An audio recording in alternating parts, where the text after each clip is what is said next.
नमस्कार दोस्तों, स्वागत है आपका। आज जो हम कहानी देखने वाले हैं वो एक सच्ची कहानी है। ये जिस इंसान की कहानी है उसका नाम है जॉन। ये न्यूयॉर्क के रहने वाले हैं। ये जो घटना है दोस्तों उनके साथ 2007 में घटी थी। जॉन हमसे ये कहते हैं कि वो जिस गांव से थे वहाँ से उनको न्यूयॉर्क में एक नई नौकरी लगी थी न्यूयॉर्क में, और वो बहुत ही खुश थे। बहुत ही अच्छी नौकरी थी वो, और इस वजह से उन्होंने अपने लिए किराए का घर भी खरीदा था। और उस सिलसिले में जब वो रास्ते से जा रहे थे अपने कार से, तब उनका अचानक एक्सीडेंट हुआ। वो ये कहते हैं कि ज़्यादा मतलब उनको नहीं लगने वाला था, लेकिन उन्होंने सीट बेल्ट नहीं पहनी थी, इस वजह से उनको बहुत ज़्यादा लग गया। उनके सर पर बहुत ही बड़ी चोट लगी थी, और वो ये कहते हैं कि बाद में वो पूरी तरह से बेहोश हो गए। लेकिन उन्होंने अपने आप को एक अलग ही दुनिया में पाया। उस दुनिया में उन्होंने कहा कि एक सुंदर सा झरना था, जैसे वाटरफॉल होता है, और वो बहुत ही सुंदर दिख रहा था। और ये कहते हैं कि बहुत ही अच्छा वो पल था, या फिर उनका ऐसा लग रहा था कि वो कहीं ना कहीं से कहीं अब दबे दबे थे, लेकिन अभी पूरी तरह से मुक्त हो गए हैं। और उसके बाद वो ये कहते हैं कि मैं उस पल को समझ सकूं, उसके पहले ही मेरे सामने एक आकृति वहाँ पर आई, और उसने बाहें फैलाई और अपने बाहों में मुझे ले लिया, और वो भी उनके बाहों में चले गए। और वो ये कहने लगे कि बाद में उनको पता चला कि वो जो आत्मा थी, वो जो साया था, वो जो आकृति थी उनके सामने, वो उनके दादाजी की थी, और वो बहुत ही प्यार से उनसे बात कर रहे थे। जॉन ये कहते हैं कि जब उन्होंने दादाजी ने उनको गले लगाया, तब वो उनको ये लगा कि जैसे होता है ना कि पृथ्वी पर हम प्यार प्यार कहते हैं, लेकिन सच्चा जो प्यार होता है, वो कह रहे थे कि उसकी अनुभूति उनको तब हुई। और उनके दादाजी ने डायरेक्टली उनसे कोई बातें नहीं की, लेकिन उन्होंने कहा कि बहुत सारी बातें उनको वहाँ पर पता चली, जैसे हमारे जीवन का मकसद क्या होता है। हम जीवन में जिस तरह से छोटी छोटी चीज़ों में अगर खुश रहे और अपनी ज़िंदगी में एक समाधानी रहने की कोशिश करे, तो ऐसी चीज़ों को कितना महत्व होता है। तो इन सारी चीज़ों को जॉन ने सीखा।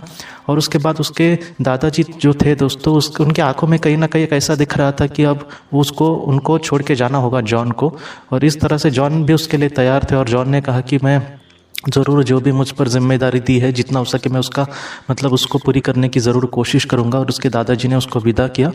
ये सारी घटना जो दोस्तों है, वो जॉन कहते हैं कि 10 मिनट के भी अंदर ये सारी घटना हो गई। और बाद में जब उनको होश आया, तब वो कह रहे थे कि उनको लोग हॉस्पिटल में लेकर जा रहे थे।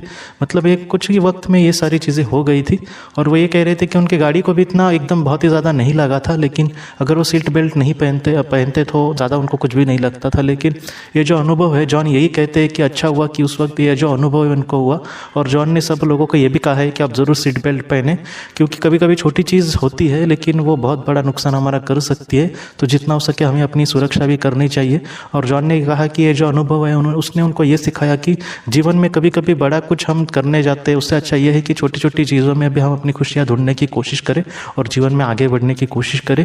और जिन्होंने अगर किसी अपने को खोया है, तो आप ऐसा ज़रा भी ना सोचें कि वो आपसे बहुत दूर है। कहीं ना कहीं जॉन भी कह रहे थे कि वो बहुत उनको लग रहा था कि वो कहीं ना कहीं उनके पास ही है अभी भी। तो इसी तरह से मैं आपको यही कहना चाहता हूँ कि अगर किसी ने अपने को खोया है, तो वो इंसान भी आपके ज़रूर पास है। बस जितना हो सके दोस्तों हमें परिस्थिति का सामना करना है, और जितना हो सके एक अच्छा इंसान बनने की हमेशा कोशिश करनी है। तो दोस्तों आज के इस भाग को लेकर अगर आपके कोई भी सवाल हो, तो आप ज़रूर पूछें। जितना हो सके मैं उसका आपको जवाब देने की कोशिश करूँगा। हम अपनी अगली वीडियो में मिलते हैं। आप अपना अपने परिवार का ख्याल रखना। आपका बहुत बहुत धन्यवाद। ज़िंदगी की रोशनी ये एक कंसल्टेंसी है जो ऐसे लोगों को मदद करने की कोशिश करती है जिन्होंने किसी अपने को खोया है, या फिर जो लोग अपने जीवन में बहुत ही ज़्यादा दुखी है। जो लोग इस संस्था के साथ जुड़ेंगे, उन्हें पास्ट लाइफ रिग्रेशन की ऑडियो, ध्यान करने के लिए 5 ऑडियो, 10 ऑडियो बुक्स, और उसके साथ साथ PDF किताबें, मतलब ऐसी किताबें जो मोबाइल या फिर लैपटॉप या फिर कंप्यूटर पर आप पढ़ सकते हैं, ऐसी किताबें उन्हें ईमेल पर या फिर व्हाट्सएप पर भेजी जाएंगी। जो लोग इस संस्था के साथ जुड़ना चाहते हैं, वो कृपया इस नंबर पर व्हाट्सएप मैसेज करें। आपका बहुत बहुत धन्यवाद।